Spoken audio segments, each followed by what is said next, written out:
Hello and welcome back to Continental Club, where we discuss the hottest topics in European football. Welcome back. On the agenda today, we are talking about dark horses. And with me today, we've got two stallions of the FD office. We've got Chris Hamill and Patrick Van Straten. Seamless. And we're going to kick off today's episode with KX Rabo's question, I should say, rather. And he has asked, or she has asked, which team will be next season's dark horses. But before we dive into that, please remember to subscribe to Eurofootball Daily and hit that notification bell to never miss a video. We've got loads and loads of good stuff coming up for you today. Chris Hamill, dark horses for next year. Oh yeah, okay, I'll kick things off then. Going to start proceedings in the Bundesliga. I think RB Leipzig, who are currently third, 10 points ahead of Frankfurt, 5 points behind Dortmund, have a lot more to show. And unfortunately for them, I think third probably misrepresents their efforts this season. I think they've been the second best side in Germany.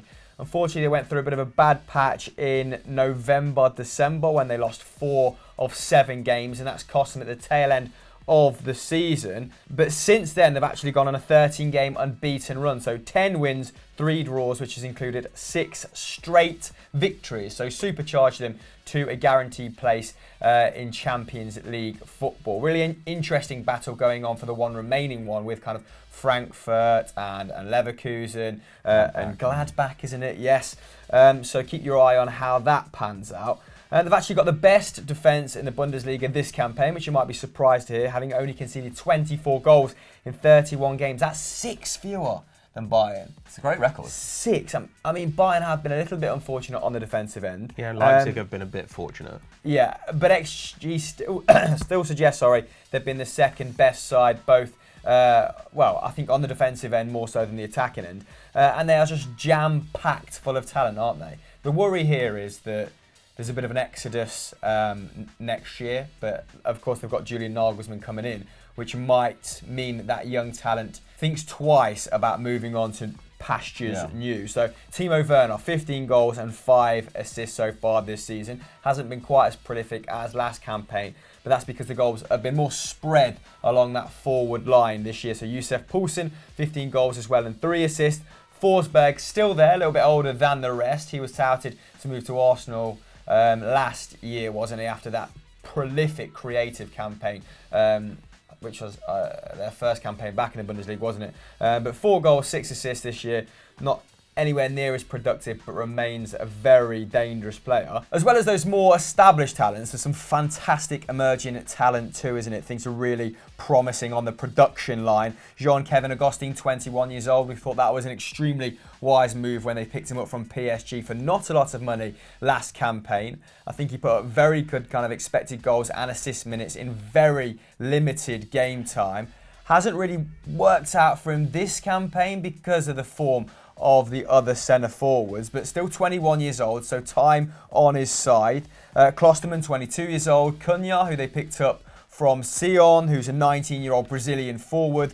I think he scored 10 in 29 appearances for the Swiss side last campaign, which is what convinced RB to pick him up. And he looks like a really interesting prospect. Kind of profiles like a winger who plays centre forward. Has played along the front line, but predominantly as an out-and-out centre forward. So I think he's only got 2 goals this campaign, but one of them has been goal of the month recently. Little roulette and chip. Go and check that out if you've got a bit of time at lunchtime.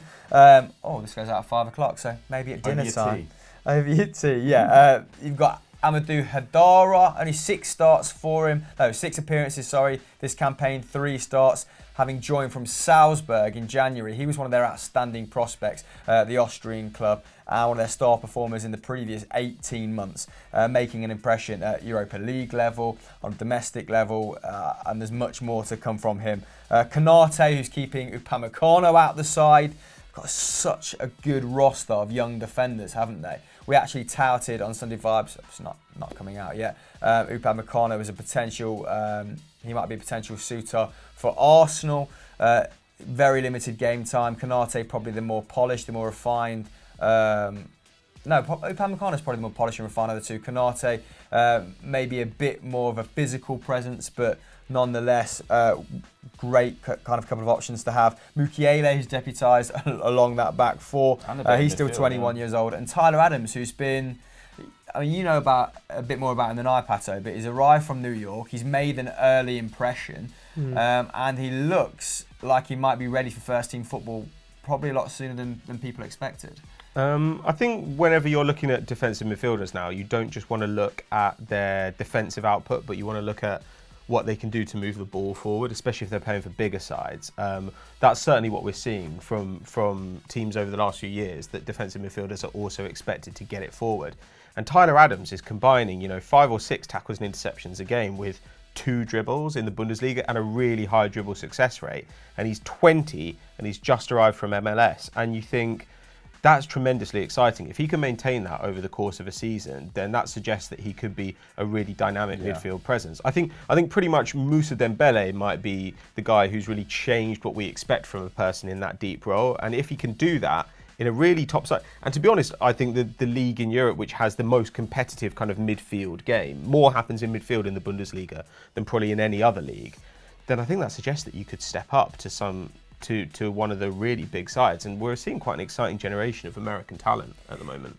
Yeah, like you said, extremely dynamic, and I'm touting RB Leipzig as my dark horses because of players that profile it like this. So let's kind of revisit some of the numbers of the previous people that I've mentioned. So Cunha, 3.7 shots per 90, 0.8 key passes and 1.8 dribbles. Very healthy.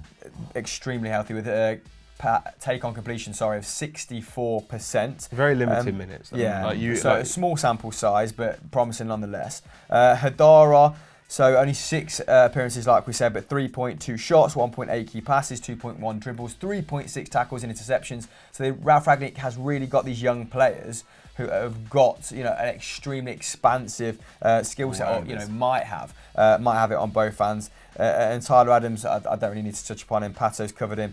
And all this young talent, like I said at the start, is going to be spearheaded by Julian Nagelsmann next season, who has a habit of galvanising and progressing young players. We've seen it time and time again from him at Hoffenheim. So yeah, I'm expecting kind of bigger and better. I mean, Ralf Rangnick always does a tremendous job when he's at the helm, but Nagelsmann, a little bit more of a visionary, will have a bit more of a long-term plan and maybe a clearer kind of style.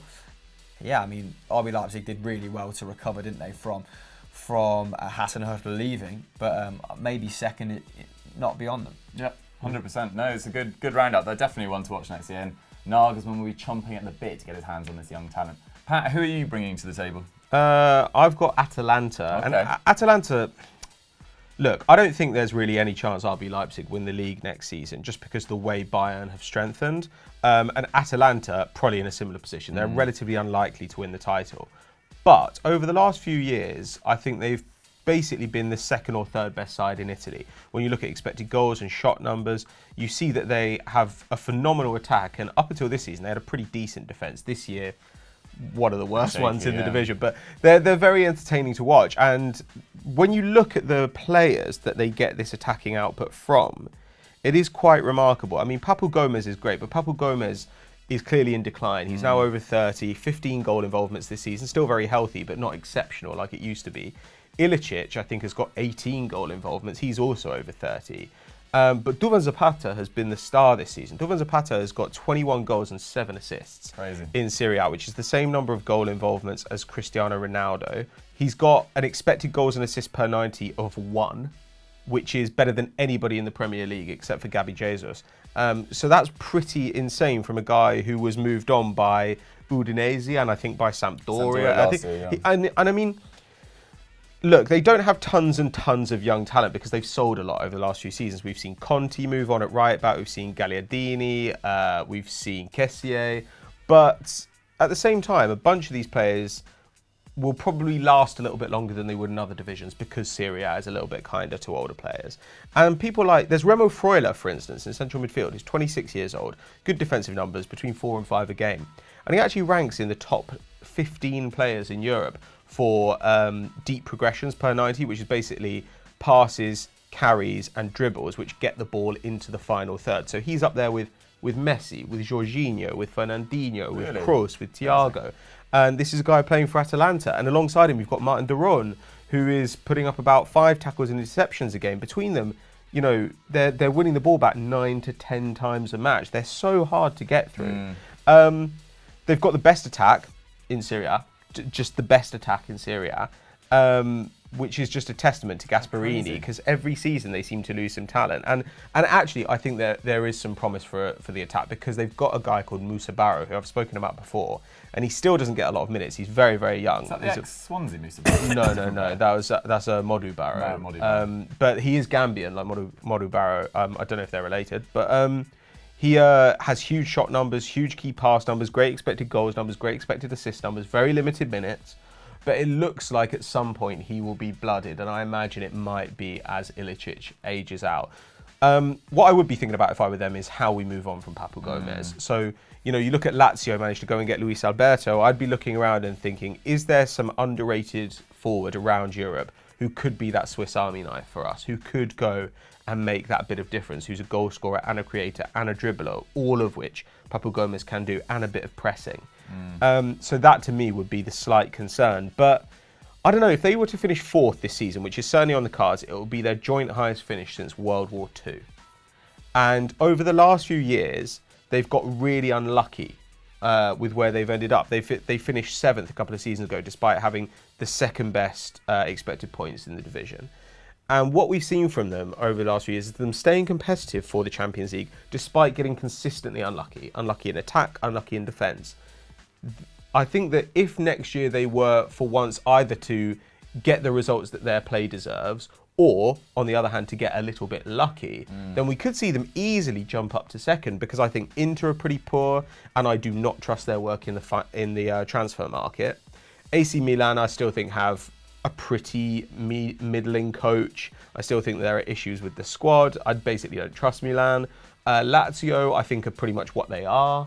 Roma, God knows, they seem to be. They need to find a way to move on from Edin Dzeko. So actually, and even Napoli have fallen off a little bit this season. So there does seem to be an open slot there in the top 4. And I think that if Atalanta, when you think that their record signing ever is Zapata for about 13 million euros, you think that if they were to get Champions League football a couple of years in a row, they would probably generate enough income that Gasperini could just make 1 or 2 signings. And given the value he gets out of really these nothing players in some regards, like I don't want to criticize them. Names, I don't want to criticize them, but like some of them, like Ilicic was never really anything special. Zapata was never anything special, and he's almost doing a job like Nagelsmann's done at Hoffenheim, where he's getting huge output out of unknowns. If he could just add 1 or 2 of the right players, maybe guys who are undervalued at bigger sides, then I think that you could get something really exciting. And you think about, I don't know, Arsenal might be willing to part with Mkhitaryan this summer for, say, 10 million quid. Like, I don't think Mkhitaryan's tremendous, but he is a good creator. He can score goals and he can dribble a bit. I mean, like, would that be the worst gamble for a club like Atalanta? So, I mean, I always want them to do well. And actually, the latter half of this season, they've come on pretty strong. Like, against Inter, they got really unlucky against Empoli. That was when they put up like 5 expected goals and could not score. Yeah, that was that crazy game. An all-time record for shots in a game since data has been collected. What was it again? Not shots without scoring. Shots in a game was 47. It was 47, yeah. And I think it was 18 on target. Wow, man. Jesus. And I think they were a little bit too conservative when they were playing Inter. That really frustrated me, because I think they could have beaten Inter quite handily. But then they went away to Napoli and beat them 2-1, and they were good value for it. So I look at Atalanta right now and I think I would love to see this team in the Champions League, because when they play fearlessly, they are just great to watch. They're really fun and they can rip you apart if they choose to do it. So I think that, maybe... Also, I think in Serie A, there are always bargains to be had.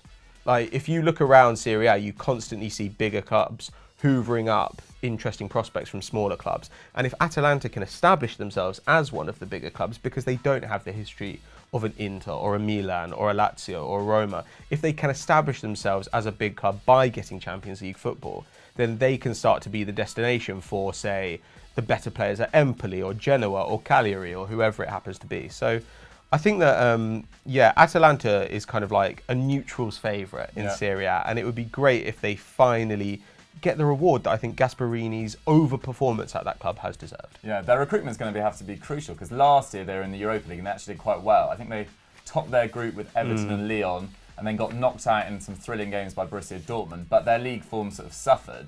and they ended up finishing 7th. So it'll be interesting to see if they do get Champions League, whether they compete on 2 fronts. But my question to you, Pat, do you think that Gasperini, say if Inter get rid of Spalletti, do you think Gasperini could be a good option there? I think it really depends because Gasperini's had big jobs before. The good thing is that Gasperini is not like a young manager who sees this as a stepping stone. Gasperini has had big jobs and they have not worked out that well for him. And I think he might well think, I know what I'm doing here. Like when we lose players, we don't just sell like the entire squad. I am given a chance to reinvest a little bit, and I like some of the players that I have. I think it seems like Gasperini's pretty happy there, and again, I think Inter are probably a little bit too stupid to go and try and get him. Like Inter, I think, are one of the thickest clubs in Europe at the moment. So I think that I imagine that there's some loyalty there. At least it seems so. Unfortunately, we don't really hear the rumours. I think partially because if you're a great manager and you're, 39, everyone will be linked to you. If you're a great manager and you're 59, not so much. And Gasperini is very clearly at the upper end of the age spectrum. So I think perhaps the fact that Gasperini's got grey hair will keep him at Atalanta for a while. Yeah. Fair enough. And, then Atalanta fans absolutely worship him there. He's done a superb job. My suggestion is not really a dark horse for the title. It's just a dark horse to be in and around the mix once again. A team that I've been quite impressed with in patches this year, and that's Sevilla. They're in a 4-way battle, similarly to the situation in Germany and in Serie A actually for Champions League football. So they're currently 5th, but they're tied on points with Getafe.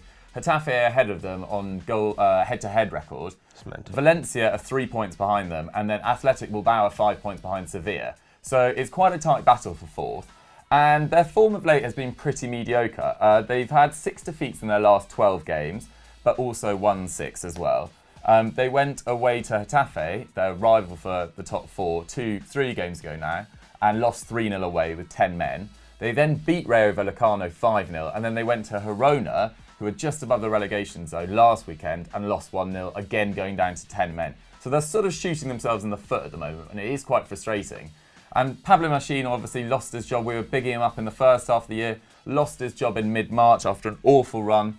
2 wins in 9 games in La Liga, and they also got knocked out of the Europa League to Slavia Prague. That was the death knell for Pablo Machín, which is a big shame. They've now got Joaquin Caparros in charge till the end of the year. And there's been loads of names touted for this job in Sevilla. So obviously Monchi's come back as director of football.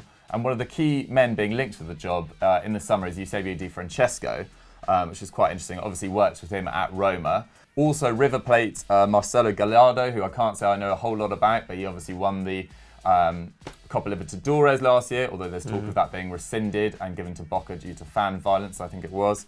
Laurent Blanc, ex-PSG boss, who actually had a pretty underrated spell at PSG when you look how well Tuchel's done this year, and Emery since as well. I think he did 3 consecutive quarterfinals, which is better than either of his successors have done. PSV boss Mark van Bommel's also being linked with the role. Obviously, he had that spell at Barcelona, so the language wouldn't be a big issue there. So these are the sort of names being touted around. Oh, and I think he's called Jose Bordalos. Jose Bordalos, sorry, who's the Getafe's current boss. So it would be a real shame for Getafe to lose him after a fantastic season for them. So these are the sort of names. He's really interesting around. coach, actually. Yeah. Yeah. And their key men, obviously, sort of Wissam Ben Yedder, who's just had an unbelievable year. 17 goals, 8 assists. Sort of really unexpected, but he's actually bang on his expected goals. He's just been really effective. Not always starting as well, coming off the bench, having impact in all sorts of different types of gamers as well. Andre Silva had a good start to the year. He's still actually marooned on 9 La Liga goals. And Pablo Sarabia has just been awesome. 11 goals, 13 assists. Ben Yedder's form is sort of quite surprising because he only scored 20 league goals in his previous 2 years combined. And his shot numbers aren't exceptional. I think he takes about 2.6 per 90. But he's actually quite creative as well. 1.3 key passes. About 0.8 expected combined goals and assists per 90. So these are pretty healthy numbers. The only thing that I sort of worry about Sevilla going forward is the age of their squad. So 4 of their 6 most used players this year, which is Ben Yedder, Banega, Navas and Vasilik in goal, are 28 or over. And there's a sort of lack of sort of talented youngsters coming through. But having said that, they've made some really interesting signings already for next year. So Yunus de Boer is going to join them from Red Bull Salzburg for 18-19, and he's had an awesome year. So he scored 35 goals in 45 games for Red Bull Salzburg this season, including 8 goals and 1 assist in 10 Europa League games. I know, Chris, you were particularly impressed with him in his early games against Celtic. Looks like a real talent. He's taking close to 4 shots a game in that we don't have his stats for Austria, but 3.7 shots per game in the Europa League, 1.7 dribbles, 1.5 key passes. Can play up front or sort of across the front line as well. Looks really interesting. They've also signed a centre-back from Ajax called Maximilian Wobber, I think is how you pronounce it. And he went on loan in January, and they've already made it permanent for next year. He's looked pretty promising in his 6 appearances so far. So there's sort of Monchi's sort of getting these really talented young players that are coming through already sort of under the books, because I think in his year in Roma they didn't recruit necessarily that well. I think Ibrahim Amadou came in to replace Nzonzi, and he's only played about 600 minutes. 22-year-old centre-back called Joris Gagnon came in. He's only had 310 minutes, haven't heard of him.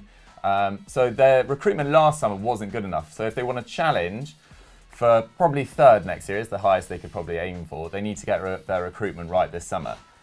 So yeah, that's our 3 dark horses.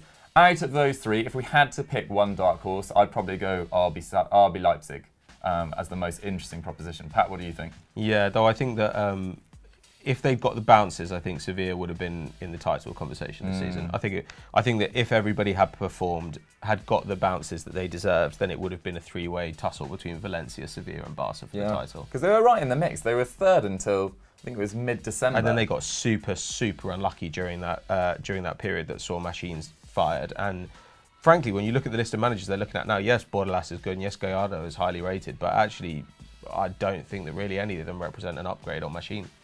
Yeah, there must have been something behind the scenes. Who knows really what went on there? Because all that good work in that first half of the season seems to be undone by a period of 9 games, which seems pretty brutal on how well they were playing. But yeah, what do you guys think of our suggestions there? Let us know in the comments below. We'll move on to our big match preview. So our big match preview is that battle for 4th in Germany we're talking about. It takes place at Sunday 5 p.m. with Bayer Leverkusen host Eintracht Frankfurt. So this is 6th taking 4th on.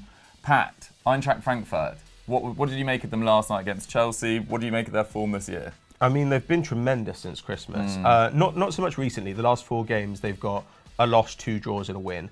But that loss is their only loss since Christmas. The question for me is how much importance they give this game. I mean, like, this huge winning run has brought them up to 4th.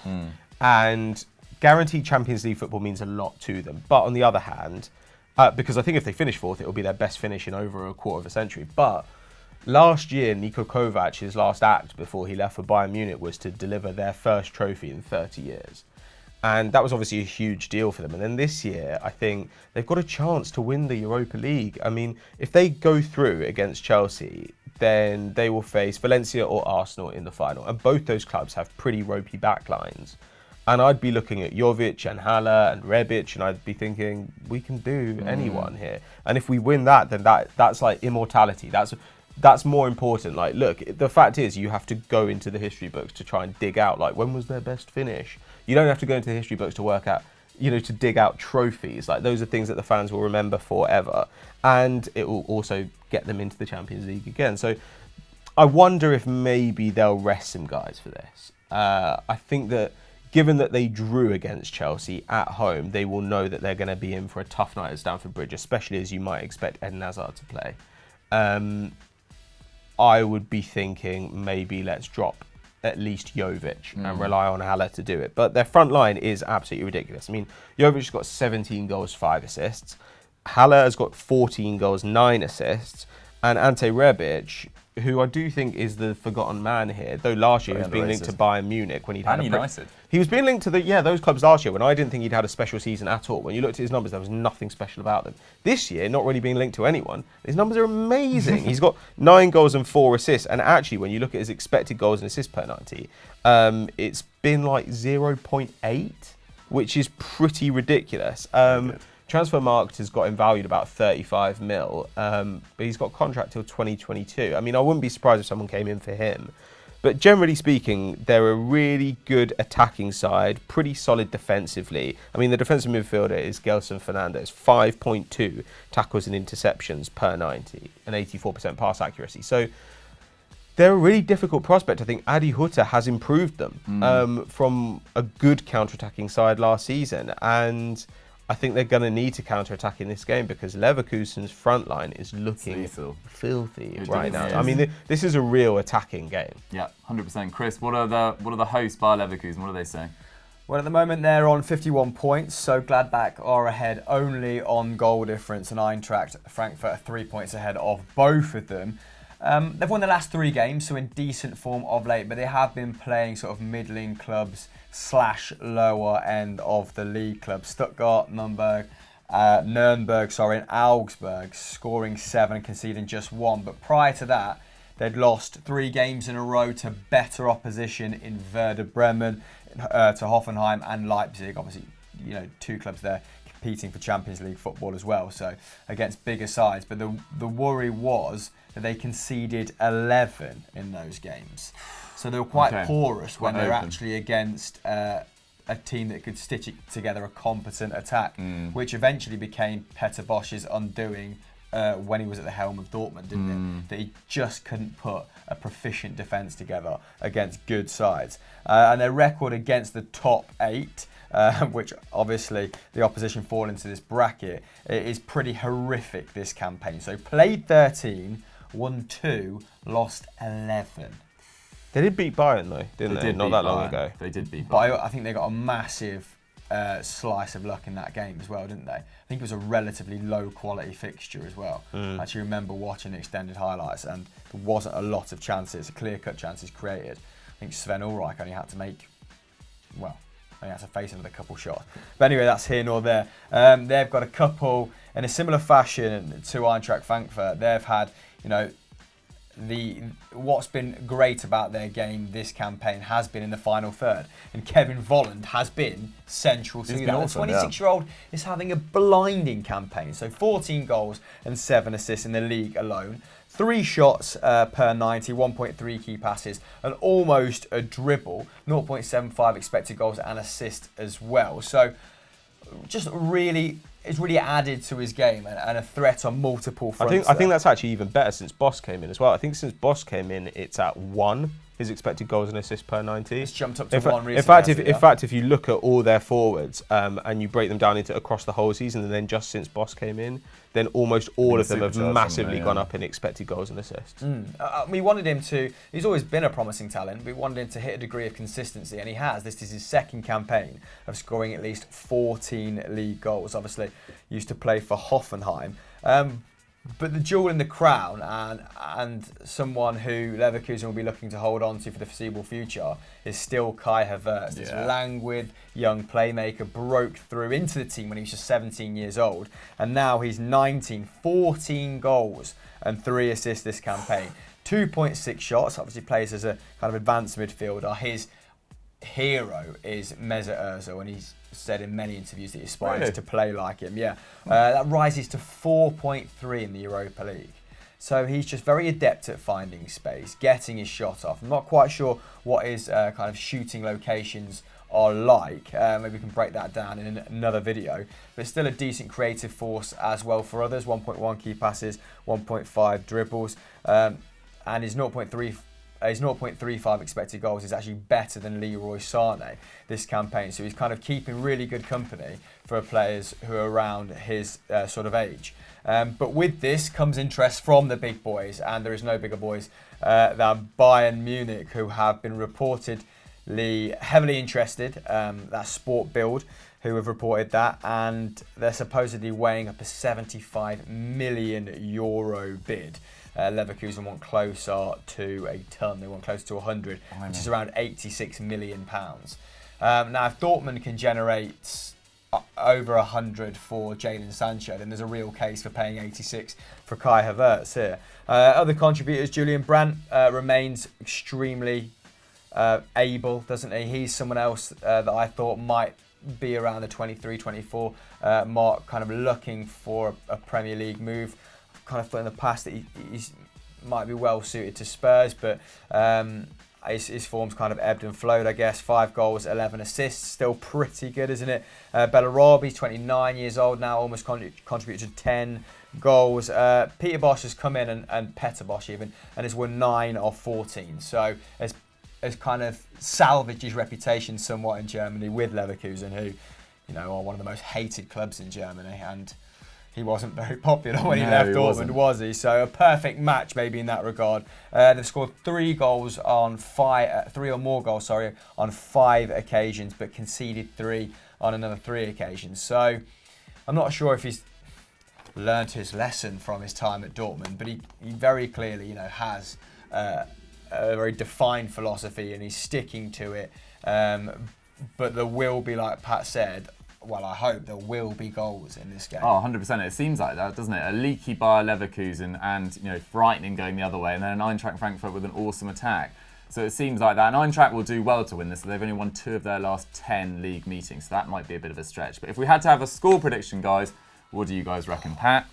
I think it will be 2-1 Leverkusen. Chris? 3-2 Leverkusen. Ooh, we were all so wrong with the Ruhr derby last week, weren't we? I'm going to go... I couldn't have been any more wrong. For a 3-1 away win to Eintracht Frankfurt. Oh, wowza. Yeah, big one. On to quickfire questions. First quickfire question comes in from @Sivert_Berg, and they have asked, where should Martin Odegard move to next? Chris? Oh, God, we've spoken about this an awful lot, haven't we? He's put up fantastic numbers at Vitesse.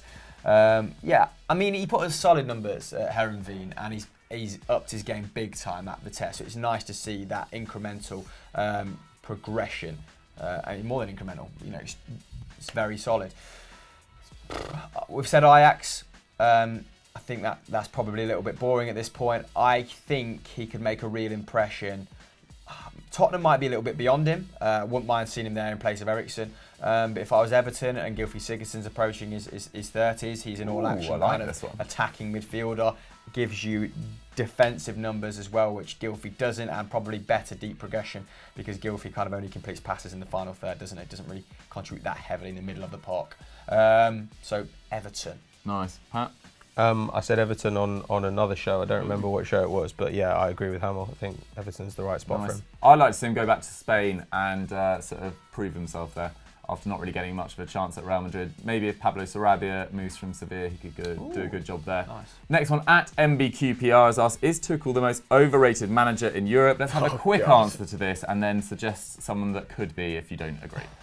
We touched upon it in ERU, didn't we, Pat? That he's in danger of tarnishing his reputation, such as the fine margins between being a successful PSG manager and being an underwhelming PSG manager, following that cup loss to Rennes, following how they crashed out of the Champions League to Manchester United, very poor Manchester United.